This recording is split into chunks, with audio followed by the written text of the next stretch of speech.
Bonjour à tous et merci de nous retrouver ce matin ici à la Digital Foundry grâce à nos amis de General Electric qui nous ont conviés dans leur magnifique bâtiment. Nous sommes heureux d'ouvrir donc ce séminaire board qui sont nos laboratoires de recherche et d'analyse de l'Université du Change Management en médecine. Nous avons choisi un thème très important, nous semble-t-il, enfin les experts, les intervenants qui viendront ce matin en audition nous le diront certainement, enfin j'espère que vous aurez ce sentiment que tout ce que nous faisons est important puisque nous analyserons les réformes de la formation des professionnels de santé en lien avec l'évolution du système de santé. Bref, enfin, nous allons parler des réformes et notamment des réformes de l'enseignement. Nous parlerons tout particulièrement, évidemment, de la réforme du premier cycle, du deuxième cycle, du troisième cycle, des études médicales, mais également des études soignantes. Nous regarderons très attentivement une réforme avec Tatiana Henriot et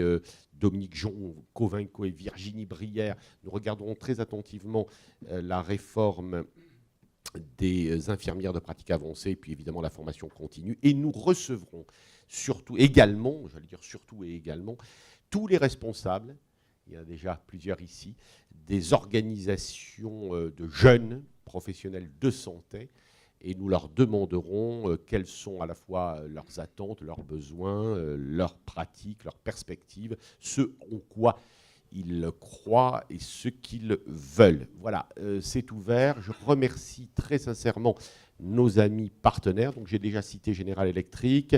Évidemment, un petit mot tout particulier vers Laure Lechertier de Bristol Myers Squibb qui est là ce matin. Merci Laure et toute son équipe. La médicale qui sont là également, je ne les vois pas. Notre ami Xavier Valin de Viviewer s'est excusé parce qu'effectivement, il n'est pas là, mais nous pensons bien à lui. Ils sont à la Paris Healthcare Week. Et évidemment, nos amis de CEGAP qui sont là. Virginie interviendra. Et puis, bien entendu, BVA, également, évidemment, la veille de Presse Info Plus. Voilà, donc c'est un nouveau séminaire important. Nous verrons donc avec Dominique, à qui je vais laisser la parole pour ouvrir cette séquence, toutes les répercussions, tout ce qu'il faut retenir de ces évolutions, de l'objectif et mise en œuvre des réformes des études médicales. Cette séance, tu vas peut-être dire un mot, et cette séquence va être animée par Jean-Michel Chabot et Pierre Marès. Oui, merci Pascal d'avoir surtout permis que cette réunion ait lieu. Il y a beaucoup de cercles de réflexion, think tank, et beaucoup de réflexions actuellement autour de la thématique santé. Je pense par contre que nous devons être parmi les rares, voire les seuls aujourd'hui à d'une part réunir ce plateau autour de la personne emblématique qui est le doyen Sibilla et qui est un des porteurs de cette réforme, des jeunes générations, et sur un des thèmes qui est en fait, si on regarde bien, le thème le plus structurant de la réforme en cours. C'est le point dur. C'est qu'aujourd'hui, on aime bien, notamment dans le jargon techno, parler du dur et du mou. Donc, dans la loi santé, qui est une loi santé-université, les points durs, ils penchent du côté de l'université. Et en réalité, c'est certainement à la fois l'exercice le plus complexe de ce grand mouvement de réforme, et d'autre part, c'est certainement aussi celui qui est le plus structurant, parce que c'est celui qui va concerner aussi bien le jeune de 17 ans qui va regarder Parcoursup avec sa famille derrière, que quelques années plus tard, l'organisation de la médecine territoriale et de l'interprofessionnalité et de la coopération entre les professions, puisque cette réforme a vocation à revoir l'ensemble des professions.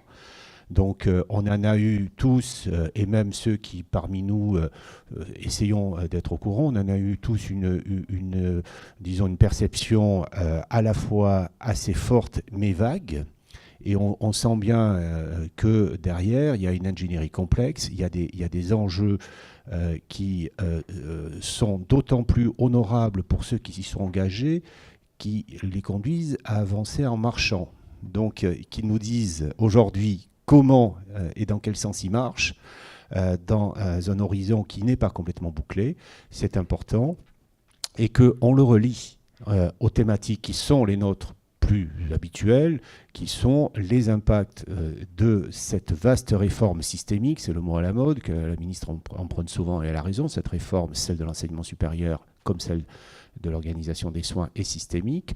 Donc tout joue là-dedans, en interaction, et c'est important pour nous d'anticiper ce que seront demain les nouvelles organisations de soins issues de cette réforme. Donc je pense que ce qui va être dit aujourd'hui, et je le répète, il n'y a pas tant, enfin, en cherchant, en allant à la pêche sur le net et sur l'ensemble des forums, aujourd'hui il y a plus de questions que de réponses. Hein. Voilà, donc Jean va nous donner peut-être déjà un premier son politique sur la réforme. Nous avons la chance d'avoir un expert, disons, de la mécanique législative qui va nous décrypter les enjeux, bien sûr, mais également les zones grises et les points de faiblesse possibles de la réforme. Et puis nous avons un malin génie de toutes les réformes qui est Jean-Michel Chabot, qui d'une part les connaît parce qu'il les a toutes inventées. Avant qu'elle ne soit dans la tête des décideurs, et que d'autre part, Jean-Michel est un de ceux qui, depuis 20 ans, ont accompagné ce vaste mouvement de réforme des études de santé. Donc je pense qu'il vit ça aujourd'hui comme un temps fort. Et puis on aura évidemment le plateau que Pascal a donné, et nous serons tous très attentifs. Je salue notamment l'intervention tout à l'heure d'un praticien qui est Jean-François Thébault, qui nous parlera justement de la réalité sur le plan d'exercice clinique de toutes ces réformes et des conséquences de l'interprofessionnalité. Bonjour à tous. Bon, je reprendrai en une phrase ce que vient de dire Dominique. C'est un des points forts de cette réforme Ma Santé 2022, d'associer un certain nombre de propositions sur le fonctionnement du système de santé et, en même temps, pour le coup, de labourer profondément le système de formation initiale. C'est un vieux chantier qu'on peut aborder sous l'angle qui pourra en agacer quelques-uns encore, mais qui est assez ancien, puisque c'est venu du processus de Bologne. Le processus de Bologne, c'est avant les années 2000. C'est ce qu'on appelle l'universitarisation de l'ensemble des professions de santé, des 18, 19 professions de santé, selon qu'on y inclut ou pas les conseillers en génétique que Mattei avait fait passer par une porte détournée en 2003. Pour mémoire, la moitié de ces 18 ou 19 professions de santé étaient historiquement, traditionnellement, sous administration du ministère de la Santé pour leur formation initiale, avec les intérêts que vous pouvez y voir en termes d'administration générale.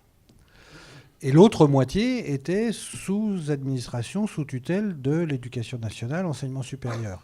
Et donc ramener tout ça sous le seul chapeau de l'Éducation nationale, enseignement supérieur, ça a été en réalité un combat de plus de 20 ans, avec des conséquences terribles. Si on passe par exemple les infirmières sous le système universitaire et qu'on envisage ce qui enfin voit le jour, les licences et les maîtrises et tout, ça change. Je vous donne ce truc, c'est Nicole Notat qui m'avait dit ça à l'époque, ça change le système de retraite des cadres infirmiers. Donc ça bouleverse toute une série d'équilibres économiques terrifiants. Donc, c'est une des raisons pour lesquelles ça a été tellement difficile. Bon, donc voilà, je voulais vous dire en une phrase, formidable, cette approche qui consiste à dire on modifie le système et on modifie le système de formation qui conduit au système. Ça, si vous y réfléchissez, ça c'est, en tous les cas, moi, sur les 30 années que je viens de vivre, ça s'est pas fait. On faisait des fois des réformes universitaires, des réformes des études, mais on ne faisait pas simultanément des réformes des études et des réformes du système auxquelles les étudiants sont destinés. Voilà. Et c'est pour ça que, comme ça a été dit très justement, tout ça est encore un peu flou. Peut-être, même si on n'a qu'une heure, une petite heure, on pourrait, si Jean et notre ami l'avocat en sont d'accord, traiter la chose en 3 points. 1, cette entrée, suppression de la PACES, avec ce faux nez formidable de la suppression du numerus clausus.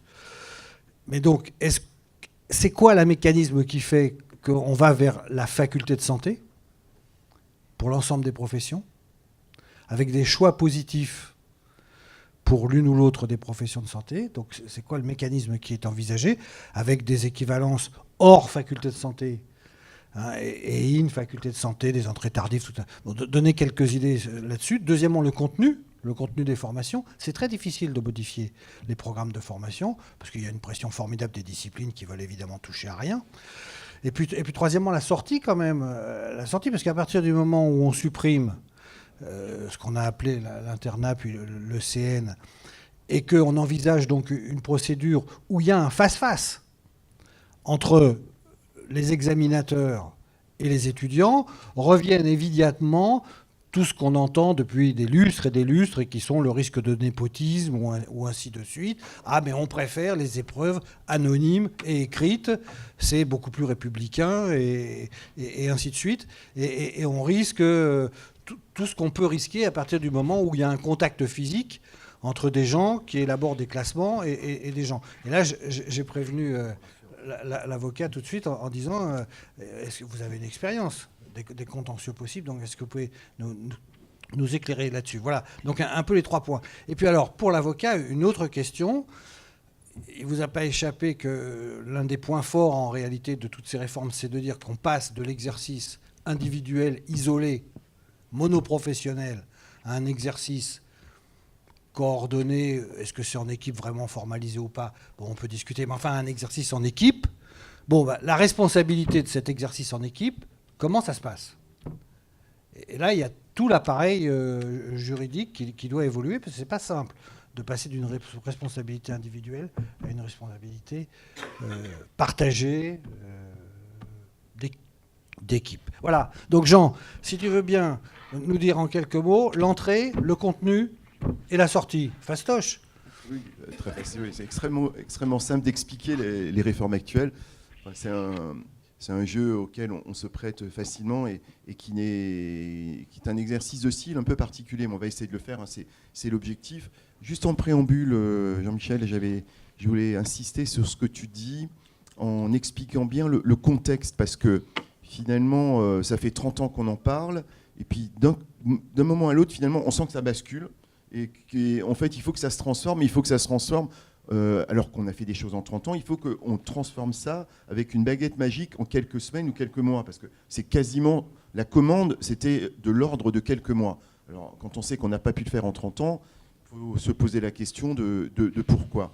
Et je crois que tu as bien évoqué la vague de fond, qui est celle que tu évoques, qui est ce mouvement international, alors qui est un parti pris, hein, enfin, on peut discuter le fond, de mettre à l'université les métiers de la santé, parce qu'on aurait pu imaginer un système totalement différent, mais on est parti, en fait, il y a maintenant très longtemps, hein, le processus LMD, la LMDisation de ces métiers est un parti pris qu'on a pris, parce qu'il est aussi un élément de compétition internationale et d'homogénéité internationale, il faut le reconnaître. Hein.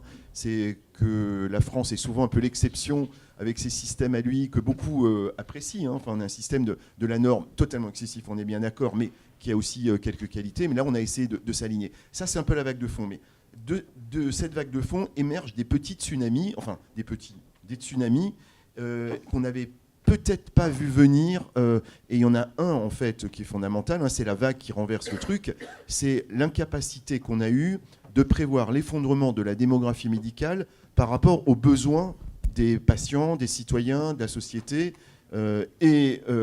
comme par hasard, cette vague, elle est amplifiée par une petite secousse sismique, et je dis petit, c'est un euphémisme, qui est celle de l'émergence au même moment des nouveaux outils du numérique qui arrivent au même moment. Tout ça fait, en fait, c'est une sorte d'alignement des planètes. Alors, je ne sais pas si c'est positif ou négatif. Enfin, moi, je pense que profondément que tout ça est positif parce que c'est le moment maintenant de transformer les choses. Mais ça veut dire que ce tsunami et ces secousses sismiques qui emportent un peu les choses là depuis quelques mois.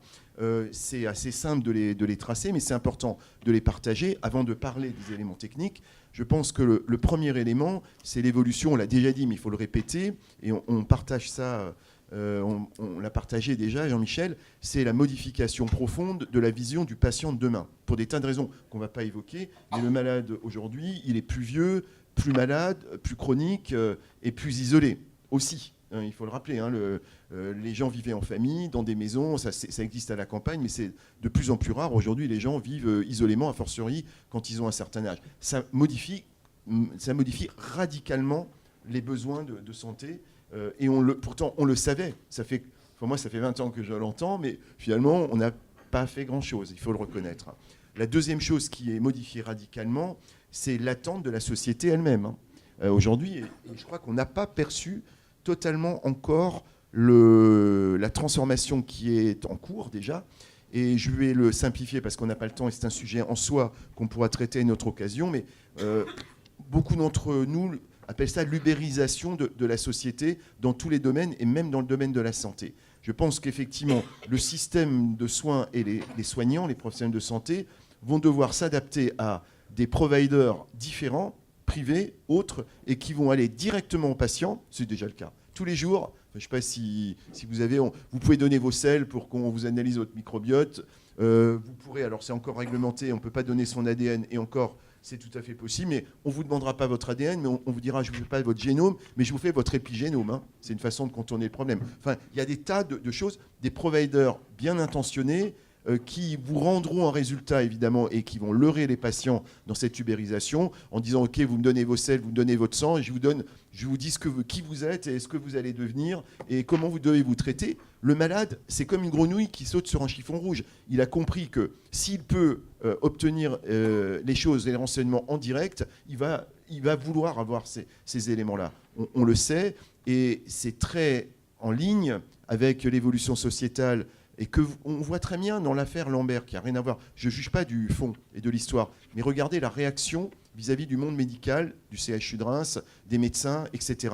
On voit bien que, et ça le juriste pourra en parler, on ne veut plus l'intermédiaire d'un expert, d'un sachant. On préfère avoir l'avis de la justice, et c'est le droit qui tranche, mais l'expert, finalement, on veut être en direct, et on veut avoir notre justice, on veut une démocratie directe, participative et plus représentative au sens de la santé. Et donc, de ce fait, l'expert et le soignant est exclu. Ça, c'est le fondement même de l'ubérisation de demain. Donc, si on ne fait pas attention à notre formation, si on ne fait pas attention à notre système, à notre proposition d'organisation des soins, ça va être extrêmement difficile de pouvoir rendre les services qu'on rend aujourd'hui. C'est le deuxième point. Le troisième point, qui est aussi important, c'est les professionnels de santé ont changé.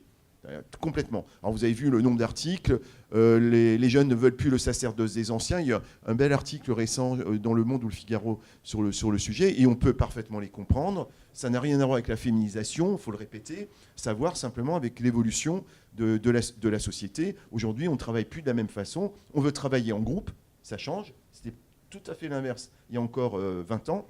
Au contraire, on voulait sa petite entreprise personnelle. Aujourd'hui, surtout plus, majoritairement. On veut travailler autrement, avec d'autres horaires, avec une autre organisation du travail, avec une vie plus équilibrée. Et c'est tout à fait légitime. Et je pense que c'est finalement une bonne chose. Mais encore faut-il basculer rapidement et le mettre en place. Et le dernier élément, c'est un élément ou des éléments exogènes, mais qui conditionnent tout ce qu'on met en place. C'est pour ça que j'insiste un peu là-dessus. Ces éléments exogènes, ils sont clairement quelque chose qui est de l'ordre de l'efficience, c'est-à-dire ce qu'on veut, ce que le citoyen et le patient veut. Est-ce qu'on a la capacité dans notre système de solidarité construit comme il est construit de se l'offrir et de le payer? C'est une vraie question. C'est une vraie question. Et a fortiori, dans une organisation qui doit être différente, et a fortiori avec des outils nouveaux, qui sont, je ne rentrerai pas dans le détail, qui sont ces outils numériques, qui certes apporteront une amélioration, apporteront une réactivité plus grande, une qualité plus grande. Indiscutablement, on peut le prendre dans tous les sens. L'IA dont on parle partout maintenant, et il faut revenir à des basiques. L'IA, d'abord, ça fait 30 ans qu'on parle d'IA, c'est pas nouveau. C'est un vieux truc, mais qui se sophistique aujourd'hui. clairement, avec le numérique quantique et d'autres, qui donnera des moyens supérieurs, l'IA ne changera pas tout, mais aura clairement, dans des domaines assez rapidement, des impacts. Donc la vérité est celle-là. Mais comment le mettre en œuvre, comment le payer, comment l'organiser? Il y a un coût d'investissement majeur. Est-ce qu'on est capable, dans notre pays et dans d'autres, on n'est pas le plus pauvre pays du monde, capable de le mettre en œuvre? Parce que je crois que la pire des déceptions, à la fois pour les étudiants, pour les enseignants, mais aussi au-delà de ça, pour le citoyen et le patient, c'est la surpromesse de dire qu'on peut tout faire. Je crois qu'on ne peut pas tout faire. Et il manque peut-être quelque part, moi je trouve, dans la vision en fait, de Ma Santé 2022 et au-delà dans les réformes, clairement une simulation du point de sortie. C'est qu'est-ce qu'on veut ensemble.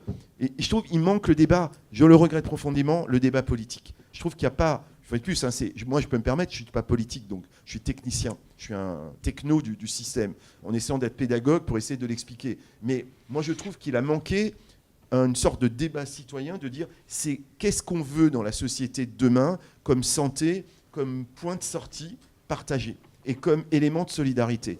Est-ce que demain, je veux continuer à bénéficier d'une solidarité qui permet que chaque malade qui doit être greffé du poumon, du cœur, du rein bénéficie de cette solidarité-là à coût zéro, puisque c'est coût zéro prêche? Est-ce qu'on veut ça?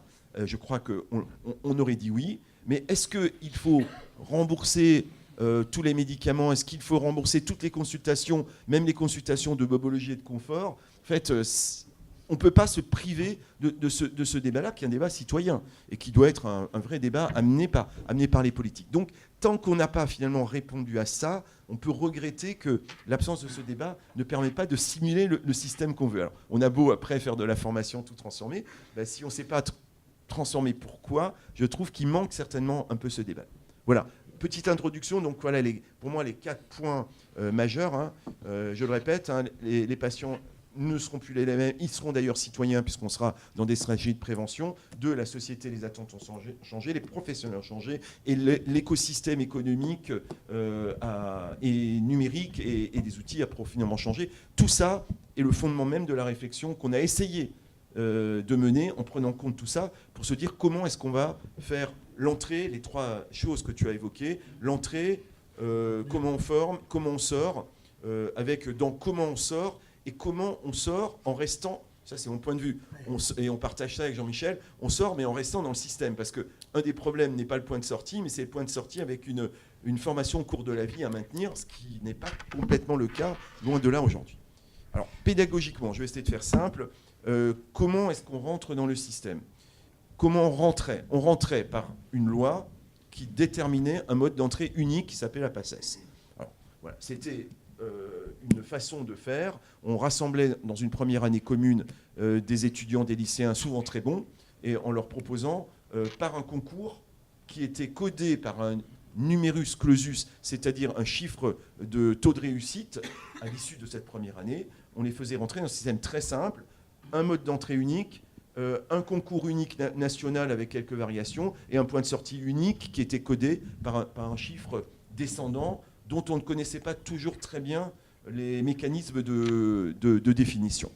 On passe de ce système très simple qui peut être expliqué en 15 secondes à un système qu'on veut aujourd'hui plus souple, plus bienveillant à l'évidence et peut-être plus régulé, sur la base des vrais besoins et des vraies capacités. Parce que le numerus clausus, on vous dit vous en formez 250, on ne se pose pas trop la question de savoir si vous pouvez et si ça a vraiment un sens dans les territoires dans lesquels vous travaillez, dans votre subdivision. Donc on va essayer de travailler sur ces 3 points dans la réforme. On va travailler sur ces 3 points. Premier point, on va changer les modes d'entrée, passer d'un système unique à un système ouvert.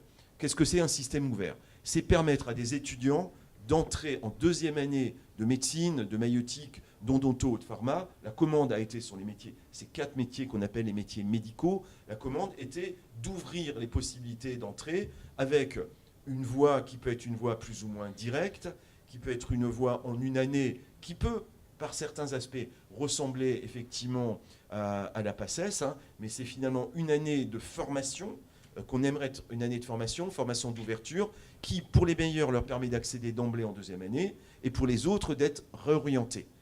Une 2e voie ou des 2e voies collatérales, qui sont des voies d'ouverture, qui permettent à 2 types d'ouverture, soit des étudiants qui n'ont pas forcément la maturité ou l'envie, qui pourraient passer par des voies de sciences dures, maths, physique, chimie, ou par des sciences molles, par les SHS, et après une formation en 2 ans ou 3 ans, quand ils seront prêts ou ils se sentiront prêts, à condition que dans ces voies, on ait pu connoter ces voies-là, les colorer avec de la santé, par ce qu'on appelle des éléments mineurs santé, c'est le code, hein, comme ça qu'on appelle les choses. Si dans ces licences mineurs santé, sciences dures, sciences molles, on a des étudiants, de bons étudiants qui veulent venir en 2e année des métiers médicaux, on doit pouvoir les accueillir et leur proposer en fait un quota d'accès, puisque c'est un peu la règle, un quota d'accès qui permettra au système de se diversifier.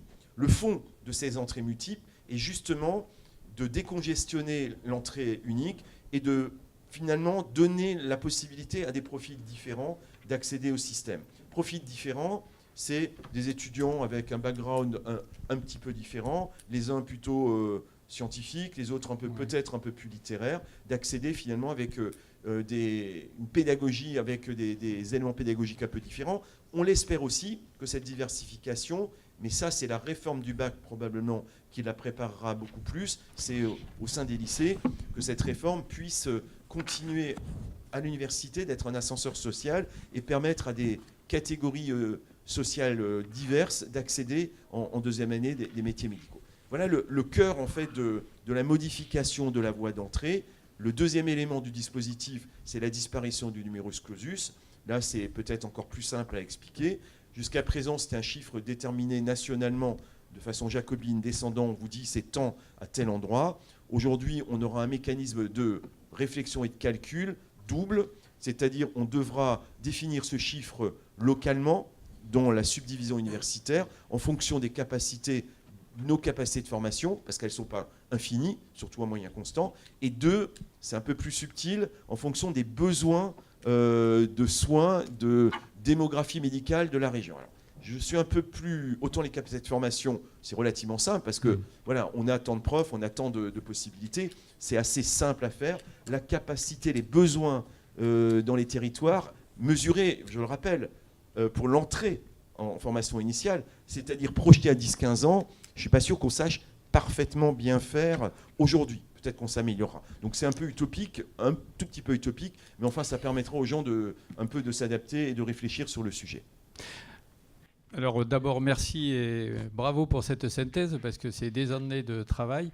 Je voudrais revenir sur les points forts à mon avis qu'il faut retenir. En réforme, pourquoi ? Pour des raisons politiques, pour des raisons économiques ou pour un objectif de professionnels, former de bons professionnels. C'est une vraie question de fond.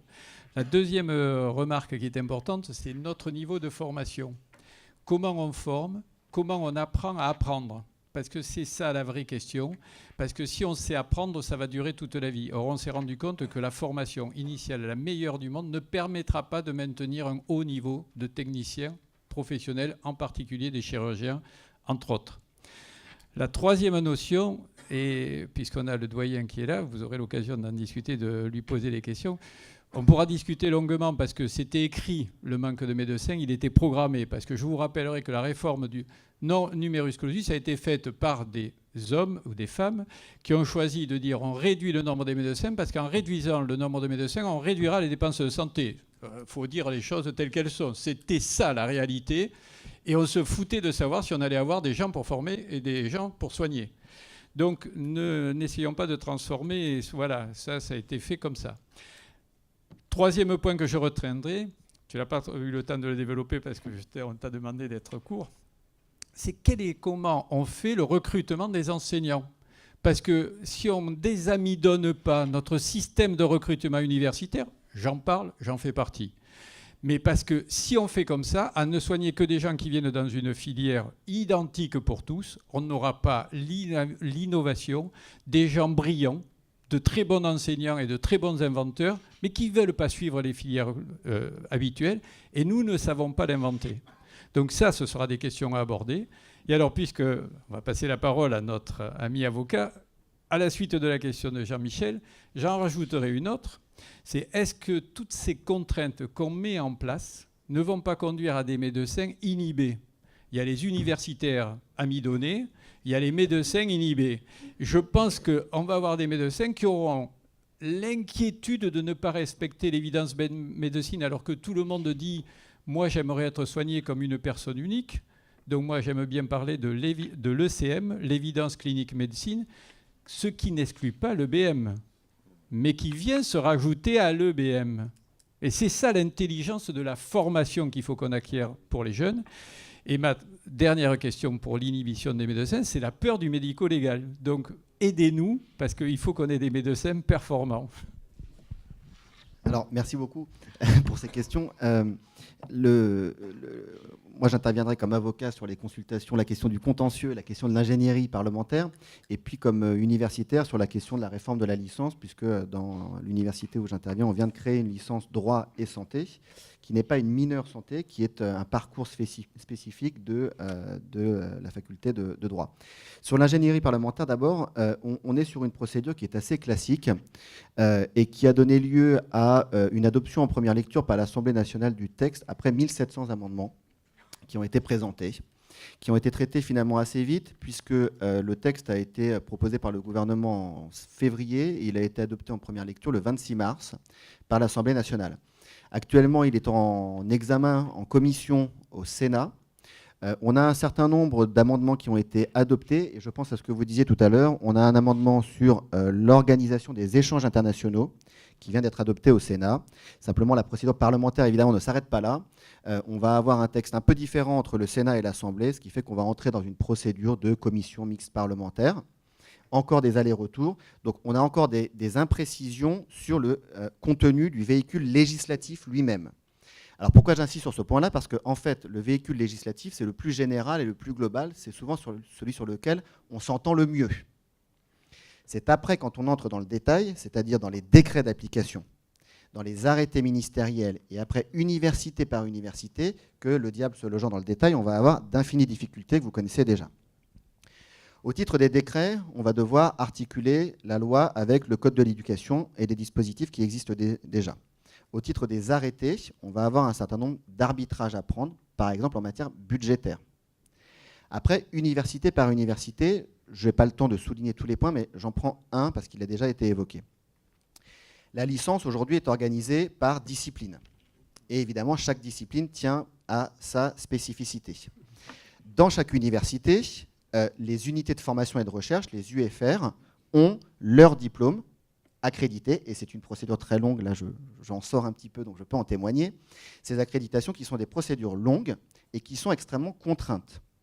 Quand on parle de la réforme de la PACES, des mineurs et des majeurs, la mineure, c'est-à-dire que l'étudiant qui n'a pas réussi en première année, je simplifie, pourra aller par exemple en fac de bio, dans lequel il recevra le cursus principal biologie, avec des matières médicales par ailleurs, disons accréditées par les médecins pour pouvoir revenir en deuxième année en médecine ou en troisième année.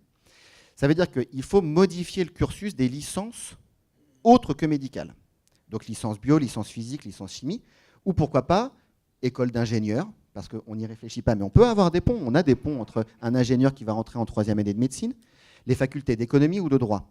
Donc il faut modifier les cursus, ce qui veut dire modifier les plaquettes, et cela est très contraint parce qu'on a un système européen qu'on critique souvent, mais qui est extrêmement important, qui est le système des ECTS, les European Credit Transfer System, qui permet en fait dans l'espace européen de reconnaître nos diplômes état par état, formation par formation. C'est absolument essentiel pour avoir un espace de recherche commun.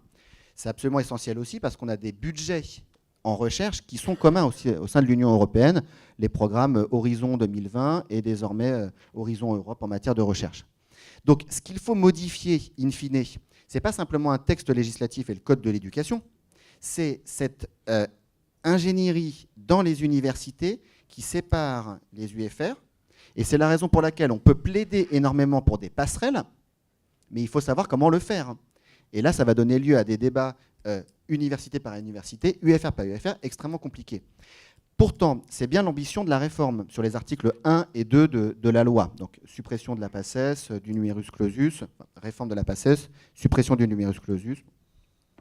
L'ambition, c'est de créer des passerelles, c'est-à-dire, d'une part, diversifier le profil des étudiants en médecine. Alors, je vous rejoins tout à fait sur ce que vous avez dit tout à l'heure. Politiquement, je n'ai pas vu de débat sur ce qu'on appelle diversifier la formation des médecins. Qu'est-ce que ça veut dire? Qu'est-ce que ça sous-tend? Est-ce qu'il faut remettre de la philo? Est-ce qu'il faut remettre de la littérature? Est-ce qu'il y a moins d'humanité qu'avant? Ça, c'est pas clair et ça n'a pas fait l'objet d'un débat politique. Mais d'une part, diversifier le profil des médecins. D'autre part, penser aux étudiants en première année de médecine qui échouent tout en étant très bons. Comment on leur offre un avenir, une formation ambitieuse? Comment on les réoriente? Et là, on a deux solutions. On a soit de les réorienter vers une filière biologie physique avec des mineurs santé, mais ils restent dans l'objectif de rejoindre le cursus médical, soit on les réoriente complètement et on leur dit « pensez à d'autres métiers du secteur de la santé ». Nous, c'est ce qu'on a fait dans ma faculté de droit en disant « attendez, vous êtes en première année de médecine, vous êtes très jeune, vous ne connaissez peut-être pas toute l'ampleur des métiers du secteur de la santé, les économistes, les inspecteurs, les juristes, directeurs d'hôpital. » Donc, les informer aussi pour leur dire, vous pouvez vous réorienter dans un parcours que vous allez épouser de façon pérenne. Par exemple, reprendre sur des études d'économie de santé, devenir économiste de la santé. Par exemple, reprendre sur des études de droit et santé pour devenir directeur d'hôpital, pour devenir inspecteur, IGAS. Et là, on a quelque chose qui, encore aujourd'hui, n'est pas assez aussi dit politiquement, qui est quelle passerelle pérenne on offre aux étudiants bons mais qui ont échoué pour leur donner une formation ambitieuse et qui pourrait les intéresser. Alors ça, c'est sur les questions, disons, universitaires. Sur les questions proprement juridiques, là aussi, ça n'est pas que du droit, en fait. Comment on souhaite responsabiliser le médecin, les équipes, et comment on trouve l'adéquation entre responsabilisation, alors ça, c'est toujours très positif, et inhibition. Alors ça, le droit ne le règle pas, en fait. Nous essayons de trouver des mécanismes d'équilibre. En fait, on le fait assez mal, parce qu'on a des textes qui prévoient un certain nombre de principes, et après, on a des procès.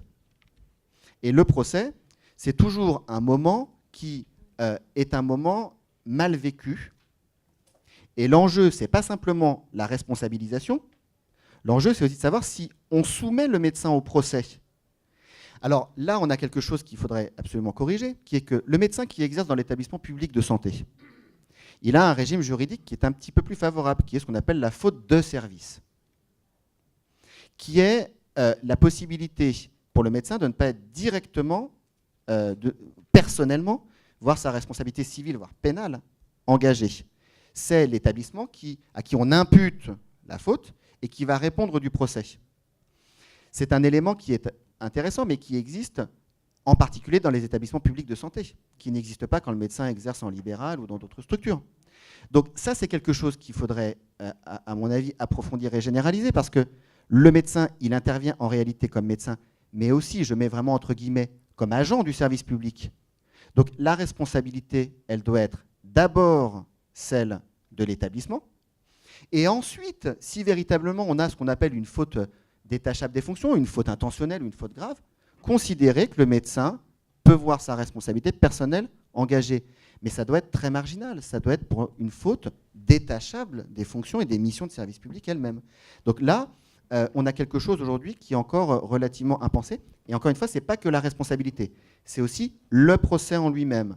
Renvoyer un médecin en correctionnel, c'est certain, mais même pour un simple référé, on en parlait juste avant, une affaire de fin de vie, le médecin qui, en référé administratif, il n'y a pas un enjeu pénal ou civil, mais va devoir s'expliquer, témoigner, on va remettre en cause ce qu'il dit avec éventuellement un expert judiciaire. Ça aussi, c'est des éléments sur lesquels aujourd'hui, on n'a pas de satisfaction, c'est clair. Vous avez vu, quand on parle de responsabilité, il y a une espèce d'attention, il y a un poids qui pèse dans toute l'assistance. C'était très net, là. Sur l'émergence potentielle d'une responsabilité non plus individuelle, mais d'équipe, c'est quelque chose qui est envisageable ou c'est quelque chose qui est de l'ordre de la chimère, juridiquement parlant? Alors, il y a plusieurs niveaux de responsabilité. Pour échanger souvent avec des collègues de médecine, la responsabilité, au sens où vous l'entendez, mais vous me détrompez peut-être, c'est celle de l'acte lui-même. Qui prend la responsabilité de l'acte? Nous, en droit, on parle de 2 types de responsabilités. Responsabilité civile, responsabilité pénale. En fait, la question que vous posez, elle va s'imbriquer dans des régimes juridiques qui existent déjà. La responsabilité pénale, elle est par principe individuelle. C'est-à-dire que la faute médicale qui peut revêtir une qualification pénale, elle restera individuelle. On ne va pas avoir une responsabilité pénale collective, ça n'existe pas. En matière de responsabilité civile, donc la faute simple, pas du tout pénale, qui a engendré un préjudice, remonter à un échelon collectif, ça me paraît insuffisant. En fait, il faut remonter à l'échelon de l'établissement lui-même. Alors là, on a souvent cette idée qu'on pourrait diluer la responsabilité dans un élément collectif. À mon sens, ça n'est pas vrai. Si c'est pénal, ça restera individuel. Et donc, il faut vraiment cantonner ça aux cas les plus graves, pas généraliser les procédures pénales comme on peut le voir aujourd'hui, parce que ça me semble catastrophique. Et pour les cas administratifs ou civils, imputer plutôt la responsabilité, non pas aux agents, aux équipes, personnes physiques, mais à l'établissement, mais aux structures, éventuellement à charge pour elles de se retourner contre l'équipe pour des questions disciplinaires. Mais c'est tout. Moi, j'aurais aimé avoir votre point de vue sur ce qui me semble manquer, et ça répond au problème peut-être de l'ubérisation de la médecine, c'est que le citoyen, aujourd'hui, n'a pas suffisamment dans son bagage primaire, à l'école jusqu'au bac, de formation sur le vivant, sur le corps. Et du coup, le discours autour du vivant, de la complexité du vivant, tourne très vite court. Je pense à des décisions qui sont prises, par exemple, aujourd'hui, les laboratoires de biologie médicale sont détenus pour plus de la moitié, ou même peut-être plus aujourd'hui, par des puissances financières qui diluent cette notion. Enfin, la responsabilité du vivant, c'est basé sur une culture du vivant. Alors là, c'est bien de mettre des sciences humaines dans la médecine, sans doute, mais est-ce qu'on fasse des études de médecine, des études de sciences dures, mathématiques, physiques, ou qu'on vienne de la philosophie ou autre, est-ce que tout citoyen ne devrait pas avoir une culture de ce qui se passe dans une cellule, de ce que c'est des échanges systémiques? Est-ce que ça ne permettrait pas de mieux parler de toutes ces questions qui nous arrivent? Parce qu'on peut prendre des décisions en pensant que le corps, c'est une machine. Ça n'est pas si simple. Et peut-être que ça, cette complexité du vivant, je trouve, manque cruellement dans énormément de débats, de cénacles. Et si déjà il y avait une culture commune là-dessus, je pense qu'on se comprendrait mieux, on ferait moins de bêtises dans les décisions. Moi, je n'ai pas tout à fait bien compris le rapport avec les grands laboratoires de biologie, mais enfin bon, c'est parce que quand tu poses une question... Ouais, mais je voulais simplement dire que c'est vrai que ce que... Le fait que les laboratoires de biologie médicale soient passés à des puissances financières, ça a été autorisé par Bercy parce que les gens de Bercy n'ont aucune culture du vivant. Voilà, ça c'est mon analyse. Alors c'est vrai que Jean a dit que ce que nous pensons, c'est d'ailleurs la raison en réalité de tout ça, c'est que c'est important de se pencher sur la formation, mais qu'avant de se pencher sur la PACES ou la première année de médecine, en fait, tout va se régler maintenant avec la réforme Blanquer. Enfin, tout est lié en réalité, tout est dans tout. Alors, j'ai vu quand même que les profs de biologie se plaignent beaucoup de la perte d'enseignement en biologie. Cela étant quand même lié à l'enseignement par mes relations personnelles et familiales, j'ai toujours vu les profs se plaindre de tout.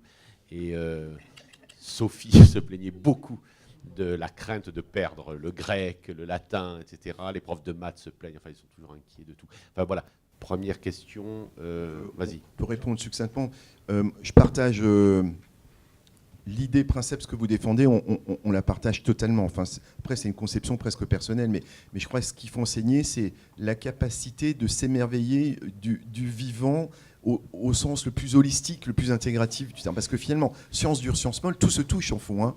Enfin, je ne vais pas vous faire le débat, mais c'est un sujet de conférence passionnant, mais il faut vous dire qu'on est constitué de la même matière élémentaire que l'arbre, que la table d'ailleurs, hein, et qu'au fin fond de l'univers et sur notre planète, tout est un tout. Donc la vision un peu holistique du vivant et de ce qu'est notre univers, elle est fondamentale. Mais je crois qu'il faut émerveiller les enfants avec ça. Donc je suis complètement d'accord. Parce qu'après, tout est construit là-dessus. Et le reste, c'est quasiment des frioritures. Si on a ça, cette structure-là. Mais normalement, c'est ça l'enseignement. C'est ça qu'on devrait transmettre. Moi, je suis quand même frappé aujourd'hui par la prise de conscience des enfants, plus grande que les nôtres. Vous avez vu les mouvements des lycéens sur l'érosion de la biodiversité. Ils ont plus de conscience que nous de ça. Donc ça veut dire que le système commence à fonctionner. Mais il faut absolument continuer parce que on a beau, Pascal connaît mon point de vue, on a beau s'occuper, faire les plus belles réformes du monde et avoir les meilleurs enseignants du monde, si on ne protège pas notre environnement, ce fameux concept de One Health, vous savez, que tout est lié. Et c'est hyper important. Et l'homme ne peut pas vivre sans son environnement. Donc vous avez tout à fait raison et ça permet justement de souligner ce point majeur qu'il faut porter. Un élément peut-être de complément, du point de vue du juriste, moi je partage tout à fait votre avis aussi, puisque on voit bien que dans l'élaboration des régimes juridiques et des politiques publiques, on a aussi, disons, une méconnaissance de ces enjeux humains. On parlait tout à l'heure des cadres budgétaires et de Bercy. Et effectivement, je crois qu'on n'a pas une réflexion assez nourrie sur ces questions-là dans les facultés de droit ou dans les IEP. D'une part. D'autre part, ça me paraît quelque chose qui aujourd'hui est à contre-courant de ce qu'on cherche à faire dans les grands programmes de recherche. Puisque là, vous parliez de One Health par exemple, mais quand on regarde les programmes EUR, les nouvelles universités de recherche, les programmes PIA, les programmes d'investissement d'avenir, les programmes européens, on nous demande des approches pluridisciplinaires intégrant sur une thématique santé publique, vulnérabilité, intégrant une dimension juridique, économique, médicale, biologique. Et effectivement, parce que tout est lié et les crédits aujourd'hui importants sont affectés en fonction de cette approche concrète, réaliste et pluridisciplinaire. Oui, bonjour. Je voulais revenir sur le point de la détermination du nombre d'étudiants. Vous parliez des capacités des universités, ça paraît logique. Après, des besoins sur le terrain, localement. Mais alors, quid de la mobilité ensuite, parce que même si on sait qu'une partie des étudiants, des diplômés vont rester dans la région où ils ont été formés, ils bougent aussi. Enfin, une partie bouge. Et justement, certaines professions voudraient que ça bouge un peu plus, qu'il y ait un peu plus de mobilité géographique. Alors comment vous allez prendre ça en compte? Est-ce que ça veut dire qu'un étudiant en Auvergne-Rhône-Alpes va être obligé de rester dans la région, même si ensuite il y a des événements divers et variés qui vont l'inciter à partir? Enfin, est-ce que ça va résoudre le problème des déserts médicaux aussi? Oui, bonjour. Pascal Poitvin. Moi j'ai une question qui est sur un peu la même thématique, la question des besoins. Monsieur le doyen, c'est vrai que vous avez dit que ça vous semblait, même utopique, je crois que c'est le terme que vous avez utilisé, d'évaluer les besoins à 15 ans dans les territoires. Je suis un petit peu étonné de cela, dans le sens où il me semble que 15 ans, ce n'est pas un terme si lointain, que la démographie, l'évolution de la démographie en général à 15 ans, je pense qu'on maîtrise. L'évolution des pathologies à 15 ans, je pense que vous maîtrisez également. L'évolution des professionnels de santé à 15 ans, je pense que ça doit pouvoir se déterminer également. Après, il y a la question de l'économie, mais je pense que l'assurance maladie, les assurances ont quand même pas mal d'informations. Donc je suis un peu surpris qu'on dise ouais, à 15 ans, on ne sait pas, quoi. Je réponds à ça parce que c'est une question importante. Honnêtement, c'est compliqué à 15 ans. C'est compliqué pour... ne serait-ce qu'en matière des besoins, on va être simple, hein, besoin de démographie médicale dans un territoire. Parce que finalement, vous n'avez pas tous les éléments de l'équation. Parce que un territoire, ce n'est pas juste le docteur, mais c'est aussi l'ensemble de l'écosystème du territoire. Donc, dans les zones dites sous-denses, dans les déserts médicaux, s'il n'y a pas un sursaut politique, c'est le cas aujourd'hui, hein, des politiques régionales et territoriales, et si on n'équipe pas ces zones sous-denses aussi de services publics, alors il y a des belles initiatives, hein, des maisons républicaines d'accueil avec un guichet unique. Si on ne met pas la 4G et demain la 5G dans ces territoires, si on n'a pas d'accès par les TER, si on n'a pas un système de transport pour les enfants des écoles, etc., on ne va pas forcer les médecins à aller juste, seuls au monde, seul au monde affronter les zones sous-denses. Ça, c'est une lubie qu'on a développée. C'est pour ça que nous, on a lutté fortement quand tous ces amendements sont passés au Parlement. On a lutté fortement contre toutes ces mesures dites de coercition d'installation, parce que c'est totalement contre-productif. Donc ça me permet de caser cet élément-là qui me semble important. Donc oui, à 15 ans, c'est faisable à 15 ans, à condition qu'on ait tous ces éléments de l'équation. Or, on les a absolument pas. Première chose. Deuxième chose qui permet de répondre aux deux questions en même temps, quel est le bon chiffre d'étudiants informés, comment on assure la mobilité? Alors, première chose, le chiffre, on ne l'a pas encore. La ministre a annoncé plus de 20% d'étudiants. Je pense qu'il faut augmenter le nombre d'étudiants, mais 20%, c'est hors sol. Hein, 20, 15, 25, 30, je n'en sais rien. Personne ne sait. Avant de dire, il faut qu'on réfléchisse ensemble à avoir le bon chiffre. Mais je crois qu'il faudra augmenter. Je vous rappelle qu'on a déjà presque triplé le nombre d'étudiants entre 2008 et 2019, puisqu'on était à 3800 étudiants. On est à près de 9000 étudiants formés chaque année. Donc, il y a déjà un bout du chemin qui a été fait, un gros bout du chemin quand même, mais ça ne suffit pas. Rapport de l'OCDE, 3,3 médecins pour 1000 habitants. ECDE, en moyenne, c'est 3,4. Donc on est encore en dessous. Donc à mon avis, vu notre système de soins et nos ambitions, on doit forcément en former plus. Encore que, et ça me permet de faire aussi ce commentaire-là, et Jean-Michel l'a fait, que l'organisation pluriprofessionnelle des métiers de la santé, le parcours patient et le rôle de chacun fait que le médecin ne fera plus la même chose dans 10 à 15 ans. Moi, je ne peux pas vous dire, et je ne suis pas le seul, hein, personne ne pourra vous dire ce que fera le médecin dans 15 ans. Quel va être son taf au quotidien précis, compte tenu de l'organisation des soins, de proximité, des outils, des contraintes économiques, etc. Personne ne peut le dire aujourd'hui, honnêtement. Donc 10-15 ans, c'est difficile à simuler. Mobilité, il faut rappeler des choses. Souvent, on vit sur des fausses idées. Aujourd'hui, on peut parfaitement bouger. Moi, je signe chaque année un étudiant qui veut partir à Paris ou qui veut venir de Paris ou ailleurs. On a tout à fait la possibilité de bouger. Il se fait que ça se fait peu, parce que ce n'est pas la culture, et que la famille ne bouge pas tant, mais c'est tout à fait faisable. On est allé plus loin dans la proposition de loi, dans le décret et l'arrêté, en proposant qu'on puisse même assurer des mobilités au sein de l'UE, au sein de notre territoire évidemment, entre les universités, et au sein de l'UE, en mettant un quota de l'ordre de 10%. Donc on aura une sorte de moyen de permettre de la mobilité à hauteur de 10%, qu'on utilisera comme on veut. En d'autres termes, moi, ça me permettra peut-être de reprendre de jeunes étudiants venant de Roumanie, par exemple. J'ai le droit, je pourrais à hauteur de 10% faire revenir. Alors, c'est que 10%, on ne va pas faire revenir tous les étudiants français à l'étranger, mais on aura la possibilité de régler des problèmes qu'on ne peut pas régler. Donc la loi, les décrets et les DCE apportent un petit peu de flexibilité dans la mobilité. Mais vous avez complètement raison, on n'a pas la culture de la mobilité.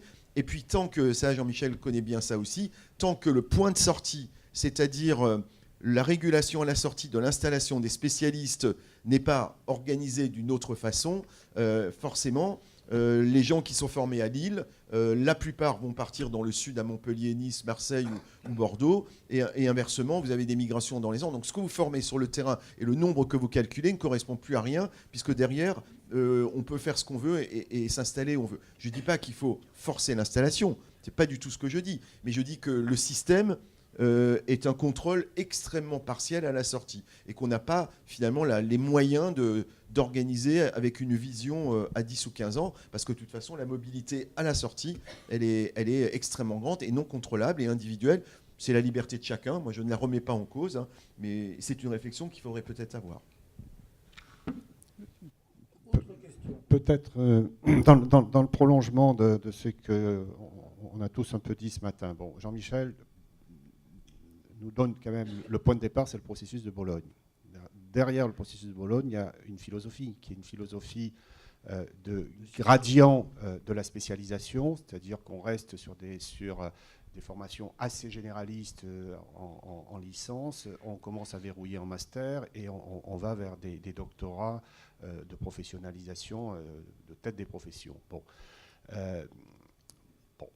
Dire qu'on est en train, dans l'université médicale, d'aller dans le processus de Bologne, c'est intéressant, mais comment on gère ça avec l'autre donnée de l'équation? C'est qu'on a en France, ça a été rappelé par Pierre Marès tout à l'heure, un système d'école professionnelle, en fait, de très haut niveau, qu'on est parmi les seuls à avoir à ce niveau-là, et dans lequel on fait démarrer très tôt les étudiants en situation professionnelle, c'est-à-dire dès la 2e année, ils mettent des blouses, hein, comment on va arriver à gérer cette ouverture nécessaire, cette mobilité qui va au-delà de l'interne sac à dos, hein, qui est quand même aussi d'aller dans des formations connexes ou des formations de latéralité par rapport à la dominante principale. Comment on va pouvoir gérer cette philosophie qui semble être quand même la philosophie du moment, qui est le standard nord-américain?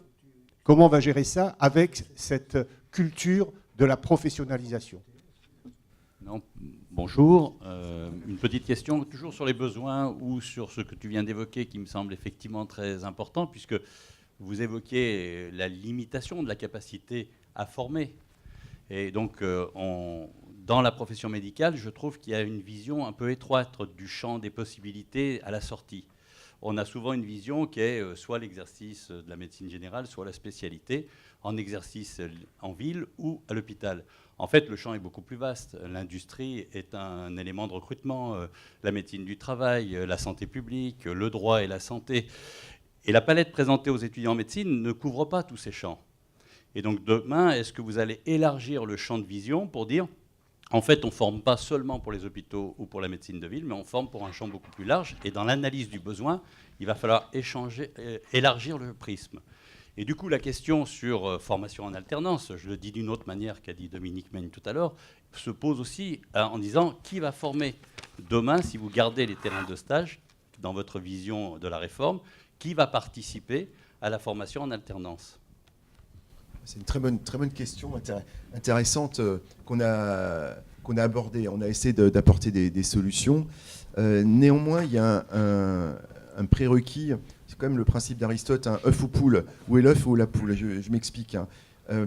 Pourquoi, et je vais vous le poser sous forme de question, pourquoi un étudiant en médecine, 8 sur 10, quand il rentre, quand il s'engage et qu'il réussit sa première année, 8 sur 10 veulent être médecin de famille à la canadienne.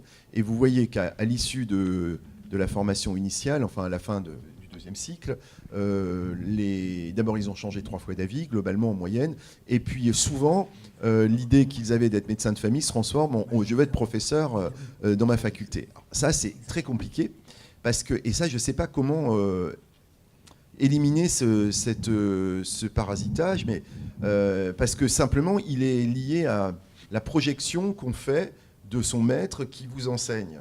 Et enfin, je le dis parce que moi, je l'ai vécu comme ça. Je veux dire, moi, j'ai rencontré des gens extraordinaires. Hein. Enfin, c'est un peu la race des seigneurs. En fait, un enseignant, un professeur charismatique, un grand chirurgien, un grand anatomiste, vous ne pouvez que l'admirer quand vous êtes gamin. Enfin, après, j'ai fait de la rhumato, je vous expliquerai pourquoi. Mais voilà, on ne peut que l'admirer. Donc, est-ce qu'on doit casser cette projection-là ou pas? Mais elle est intrinsèque à la formation initiale dans notre monde.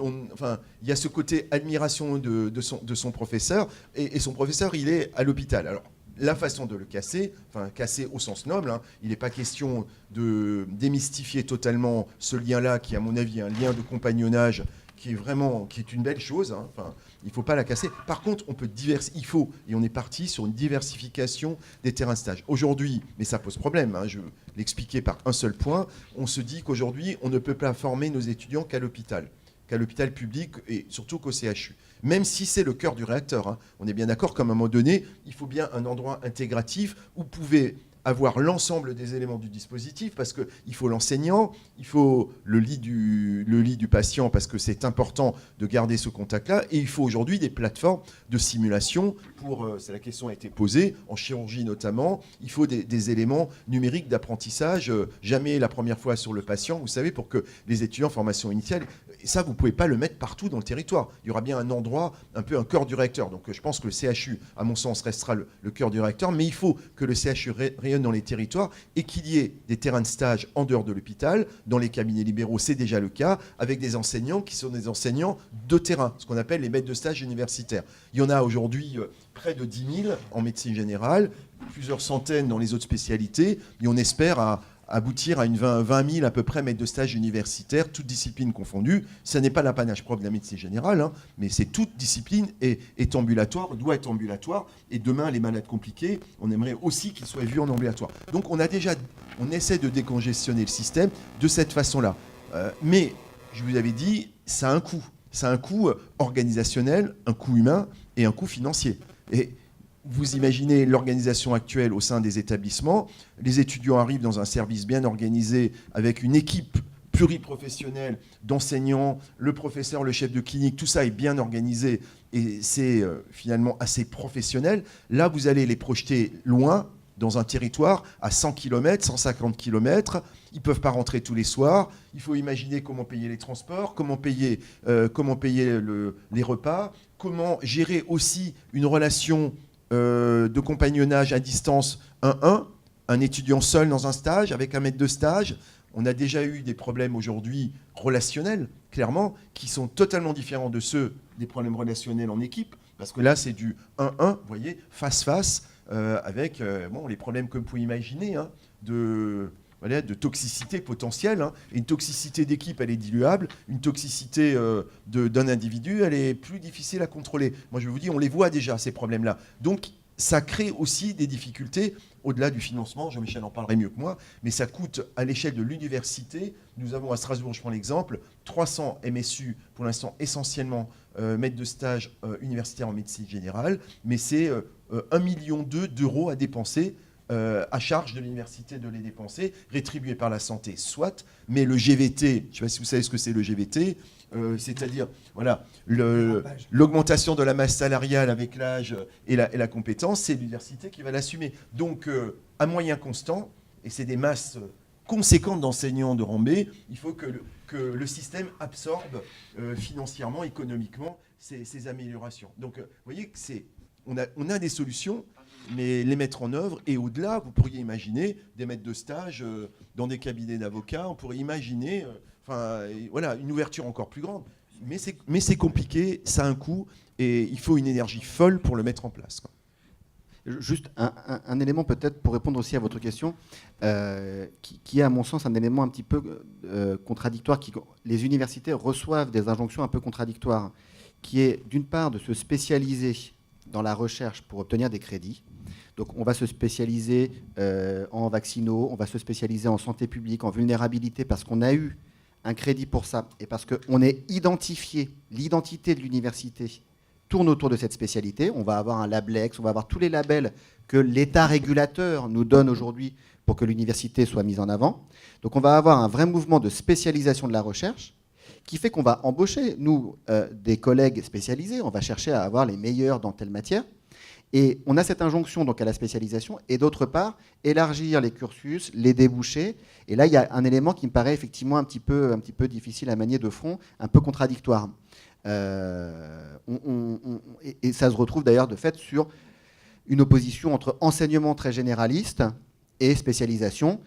D'ailleurs, on nous demande de plus en plus d'avoir ces enseignements pluridisciplinaires, transdisciplinaires, et même des enseignements qu'on appelle transformants, où on ne fait pas simplement comme nous, on avait droit public, droit privé, où on a des enseignements qui intègrent par exemple responsabilité juridique, responsabilité vaccinale et le point de vue des médecins sur la vaccination, etc., obligatoire. Donc des enseignements transformants, c'est-à-dire qui intègrent un double champ disciplinaire.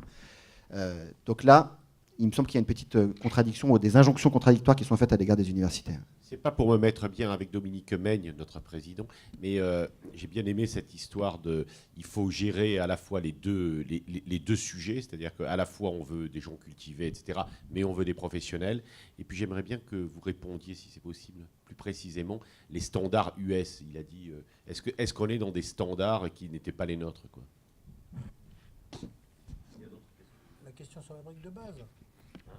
Non, c'était pour moi compléter ce que disait Dominique en disant, puisque vous évoquez ça, est-ce qu'on ne commence pas trop tôt l'alternance? Puisque vous avez plein de sujets, faut-il commencer dès la première ou deuxième année? Enfin, on pourrait repousser, comme en Allemagne, un peu plus loin, le début de l'alternance dans les sites d'activité. En quatrième année, là, les externes. Ah oui, repousser encore, quoi, jusqu'à la sixième. Ça, c'est un peu la question serpent de mer, hein. C'est-à-dire que si on repousse, on allonge. Aujourd'hui, dans un problème de démographie médicale, et d'économie contrainte, allongée encore avec, effectivement, c'est le concept de la licence santé, tout le monde rentre dans une licence santé, on fait 3 ans et puis on voit à l'américaine et on voit. Cela étant dit, nos collègues nord-américains nous envient la formation professionnalisante précoce. Le fait que nos étudiants aillent vite sur le terrain au contact des patients et au contact de la pathologie est plutôt une qualité du système. Donc, il ne faut pas non plus basculer d'un modèle à l'autre. Mais enfin, de toute façon, le monde parfait n'existe pas. À un moment donné, il faut prendre un parti pris. Et le milieu du guet, moi, j'aime pas non plus trop le milieu du guet. Vous voyez, le sort de truc, c'est un mi-mi, c'est jamais très bien. Bon, on a aujourd'hui, nous, on défend, je vous dis ce qu'on défend. On défend à la fois, alors c'est peut-être un petit peu antagoniste, à la fois quelque chose de l'homogénéisation des systèmes, de la léminisation avec la valorisation des ECTS pour qu'on puisse avoir un dialogue commun avec l'ensemble des partenaires. Et on a besoin donc d'une forme d'aléminisation, mais gardons la spécificité de notre système. On forme quand même en France d'excellents médecins. Ça, personne ne peut le contester. Que ça ne soit pas parfait, que les études soient mal organisées, trop dures, trop difficiles, trop de concours, pas assez de liberté, totalement d'accord. Hein. Il faut décongestionner, c'est ce qu'on essaie de faire par la réforme aussi. Hein. On n'a pas beaucoup parlé, mais décongestionner, laisser du temps aux étudiants, leur donner une approche un peu différente. Il n'y a pas de souci. Mais la formation, ce qu'on apporte à nos étudiants quand ils sortent, bien sûr, le premier jour où vous êtes interne, le premier jour où vous passez du 2e cycle à la prise en charge du malade et vous êtes en face du malade, c'est toujours violent. Donc ça sera toujours violent. Voilà. Est-ce que parce que tu es médecin, d'accord, mais est-ce qu'on forme aussi, on peut demander aux jeunes, est-ce qu'on forme aussi de bons chirurgiens dentistes, de bons pharmaciens, de bons maïeuticiens, de bons infirmiers, à ton avis? Alors, je pense qu'il faudrait discuter métier par métier. Les dentistes, j'en suis absolument convaincu, même s'il y a des différences culturelles entre la dentisterie et l'odontologie nord-américaine, très recherche. Ça s'est beaucoup amélioré. Mais ça s'est beaucoup amélioré. L'odontologie, ça s'est beaucoup amélioré. Franchement, sur ces 15 dernières années, l'odontologie s'est beaucoup améliorée, y compris avec des stages professionnalisants qui ont été mis en place, qui n'existaient pas ces 15 dernières années, on peut dire. Simulation, oui. les facs, enfin, il y a eu une vraie amélioration. Les pharmaciens, c'est pareil. Ouais. Les études de pharmacie, ça s'est beaucoup amélioré. L'internat qualifiant a été un gros apport de ce point de vue-là. Donc il n'y a pas de question. Non, je voulais simplement insister sur la brique essentielle de tout ça, c'est le CTS. C'est la traduction de l'ensemble des enseignements universitaires en briques de base qui sont des ECTS et qui naturellement appellent à une reconnaissance à la fois internationale. Quand ça a été mis en place il y a quelques années, difficilement, ça a permis de nourrir des programmes comme Erasmus, par exemple, mais bien d'autres programmes qu'Erasmus à proprement parler, et de faire que, par exemple, des internes de 2e année de néphrologie qui voulaient aller à Düsseldorf, eh ben, le patron de Düsseldorf savait, avec un travail qu'on avait fait avec Zech à Lyon à une époque, savait que les étudiants qu'il allait recevoir en 2e année d'internat, eh ben, ils savaient faire ça, ça, ça et ça, parce que leurs 4 premiers semestres d'internat de néphrologie, ça comportait cette identification de ces compétences. Alors c'est un énorme chantier, c'est assez contradictoire d'ailleurs, parce que ça nécessite que chaque université qui est maîtresse de son propre environnement s'ouvre à d'autres universités françaises ou européennes, en l'occurrence, ou même nord-américaines, de façon à mettre en place des systèmes de reconnaissance mutuelle. Alors ça, c'est pour les médecins, mais là où ça devient intéressant, non, c'est pour toutes les professions, mais là où c'est intéressant, c'est les ECTS internes à l'ensemble des professions de santé. C'est-à-dire de commencer à mettre en place cette architecture générale qui fera, avec ce qu'on appelle la VAE, la validation des acquis et de l'expérience, qui fera que, par exemple, un kinésithérapeute qui aura développé telle expérience pratique ou un manipulateur radio, par exemple, qui aura développé telle expérience, avec un certain nombre d'éléments de reconnaissance de la VAE, pourra, en assez peu de temps, en formation, en alternance, acquérir un autre diplôme que son diplôme originel. Donc c'est toute cette mécanique qu'il faut mettre en œuvre. Et la brique de base, c'est le CTS. Est-ce que vous avez d'autres questions? Parce qu'on est dans les temps. On pourrait s'arrêter 5 minutes et on reprend la séquence numéro 2 qui est une bonne jonction. Je vais faire juste un dernier commentaire, parce qu'on a surtout parlé, parce que c'est le sujet politique le plus prégnant, hein, numerus clausus, passes, etc. Même la ménagère et le boulanger s'en est saisi. Mais donc on a plutôt fait le focus là-dessus. Je voulais juste, en une minute, vous dire que la phase de formation initiale, qu'on appelle le deuxième cycle, est aussi dans une grande réforme aujourd'hui, et c'est très simple. Là, c'est beaucoup plus pédagogique, facile à expliquer. C'est qu'on a vraiment compris que le bachotage des 365 questions de l'ECN, bon, bah, c'est très bien, mais c'est un peu contraignant et c'est pas suffisant. Et donc, il y a une vraie réforme pédagogique qui est compliquée, mais qui est de reformater les items de connaissances, parce qu'ils ont quand même un peu vieilli. Et je peux vous dire, Jean-Michel l'évoquait, c'est un sacré boulot de travailler avec les collèges, les 44 collèges, parce que chacun pense qu'il connaît, il a l'onction, la sainte onction pour reconnaître l'item mieux que l'autre. Je peux vous donner juste un exemple sur l'hypertension artérielle. Il y a 7 collèges qui ont voulu traiter l'hypertension artérielle, et chacun le traite de façon un petit peu différente. Bref, en tout cas, la connaissance, on la rénove, mais on met surtout de la formation et de l'évaluation de la compétence réelle. Et c'est dans ce sens-là qu'elle a posé une judicieuse question. Il faut que les enseignants se reformatent et travaillent réellement le côté pédagogique. Et puis, on veut aussi donner un petit bonus au projet professionnel des étudiants, parce que vous savez qu'aujourd'hui, un étudiant, 9 fois sur 10, il choisit son projet professionnel le jour où il reçoit son classement à l'internat, à l'ECN. C'est un peu dommage qu'il n'y ait pas plus de projection. Et derrière, dernier point, derrière le troisième cycle est en cours, il est peut-être un peu compliqué, ce troisième cycle. Il était joliment écrit intellectuellement, pédagogiquement, mais il est très compliqué à mettre en œuvre. Mais au-delà de ça, on en a parlé, je pense qu'il y a un élément fondamental qui est la certification des jeunes, et puis je l'espère de tout le monde, parce que cette certification, elle répond à une attente sociétale énorme, et elle va aussi répondre, et c'est mon dernier mot, elle va répondre aussi à comment vous dire, un benchmarking privé organisé. Vous avez vu encore la semaine dernière une nouvelle application d'une firme privée qui va faire évaluer les médecins, quels qu'ils soient, par les patients, qui vont noter comme de TripAdvisor du médecin. Donc la seule façon de répondre à cette libéralisation anarchique et toxique, je crois, à terme, c'est la réponse opposable, c'est la certification. Donc moi, je crois que c'est extrêmement positif. La profession est à peu près derrière cette procédure, pas totalement, mais les jeunes le sont plus que les plus anciens, ce qui est tout à fait normal. Mais je pense qu'il faut aller vers ça. C'est de la responsabilité collective. C'est le point d'ailleurs que l'on va aborder avec notamment Jean-François Thébault. Donc c'était pour ça que c'était important. Moi, je peux faire 2 remarques quand même avant. Je trouve que dans ton analyse, évidemment, qui n'était pas exhaustive, tu as peut-être, question, oublié que la réforme se fait aussi parce qu'il y avait un vrai mal-être des jeunes.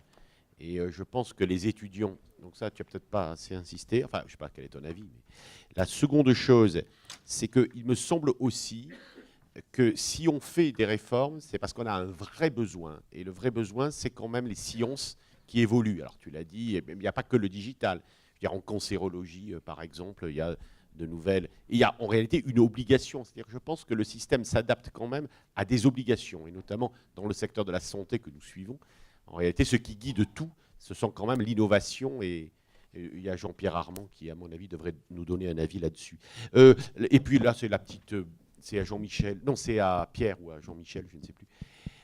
Quand même, sur l'idée qu'on a eu une politique pendant des années, numerus clausus, etc., c'était pour faire des économies, bien entendu. C'est souvent notre ami Jean, parfois de Kervès-Doué, qui est attaqué sur ces questions-là. Mais enfin, pour avoir été moi-même syndicaliste à l'époque, il y a 30 ans, enfin étudiant, comme pas mal de jeunes, les négociations se faisaient essentiellement avec les syndicats de médecins pour limiter le nombre de médecins pour la concurrence. Parce qu'il ne faut quand même pas oublier que quand nous, on a fait nos études, en 80 à peu près, il y avait un tel nombre de professionnels de santé, de médecins, etc., excessif, que tout le monde voulait réduire le numerus clausus. Il ne faut pas non plus donc dire uniquement... C'est toi qui l'as dit ou c'est Pierre? Non, c'est Pierre. Je lui dis c'est faux ce qu'il racontait. Je pense que les médecins ont une lourde responsabilité en la matière. Enfin, les syndicats, l'ordre, etc. Je veux dire en une phrase. Heureusement qu'on a baissé le numerus clausus. Heureusement. On se rappelle plus de ces années-là, mais tout le monde a oublié le MICA. C'est moi qui l'ai fermé. Donc je sais. Entre 1997 et 2004, on a sorti 15 000 médecins de l'exercice libéral. Un certain nombre. Il y en a même un certain nombre qui ont repris après. Hein, mais à partir de 56 ans et demi, je crois, les médecins pouvaient sortir avec entre 56 ans et demi et l'âge de la retraite, donc qui était d'ailleurs variable, qui était 63, 64, 65, 66, ils touchaient 90% de leur chiffre d'affaires de l'année précédente. Tout le monde a oublié que jusqu'en 95, s'installer en ville, c'était terrifiant. Tout le monde a oublié les omnipraticiens à faible niveau d'activité. Bien sûr, oui, oui. Parce que ça, les jeunes, vous savez... Les confrères qui s'installaient il et y avait du chômage. qui n'arrivaient pas à dépasser 12 actes par jour, en moyenne. Au bout de 18 mois, 2 ans, 3 ans. Il faut que Jean, quand même, il y a un sujet d'actualité que tu ne peux pas évacuer, c'est de savoir est-ce qu'il faut 1 année de plus, 2 années de plus, enfin les généralistes, etc. Ouais. Je voulais juste conclure, faire un petit commentaire, parce que moi j'ai connu ça avec mon père qui était médecin généraliste, qui a souffert d'une explosion de la démographie médicale. Et il faut rappeler quelque chose qu'on a oublié, tu as bien raison, c'est que cet excès d'offres a entraîné des dévoiements de la pratique, avec des pratiques de niche ésotériques. Et toutes les médecines douces, dont certaines ont des qualités, mais enfin, il faut être rigoureux, raisonnable, ça a entraîné un dévoiement des pratiques et même des dévoiements graves sur des certificats médicaux de complaisance, enfin des pratiques absolument incroyables. Donc il faut rappeler cette époque-là. Elle n'est pas si lointaine. Bref, mon petit mot de conclusion, c'était, tu as raison de le rappeler, mais je l'ai dit en fil rouge, hein, si on fait cette réforme, c'est pour décongestionner, pour donner du temps aux étudiants, une pédagogie différente. Donc tout ça sous-tend le fondement même un peu de la pensée, c'est qu'on doit mettre plus de bienveillance dans nos relations. Il faut un management. L'idée, on en a parlé juste avant la réunion, et c'est un travail de fond, c'est comment réorganiser le management des équipes, mais aussi de la pédagogie entre l'enseignant et l'enseigné, et mettre plus de bienveillance dans le système. Il n'y en a pas assez, les chiffres sont là, les jeunes souffrent, quoi. Voilà, ils souffrent. Et sur le poids de la science, c'est-à-dire notamment en rhumatologie, par exemple, ça me paraît assez évident, mais en cancéro, etc. Il n'y a pas de débat, c'était le premier point que j'évoquais, c'est le malade a changé, il a changé parce que la science a changé et qu'elle a des capacités aujourd'hui thérapeutiques, coûteuses, mais formidables, évidemment. Ça a drivé le système.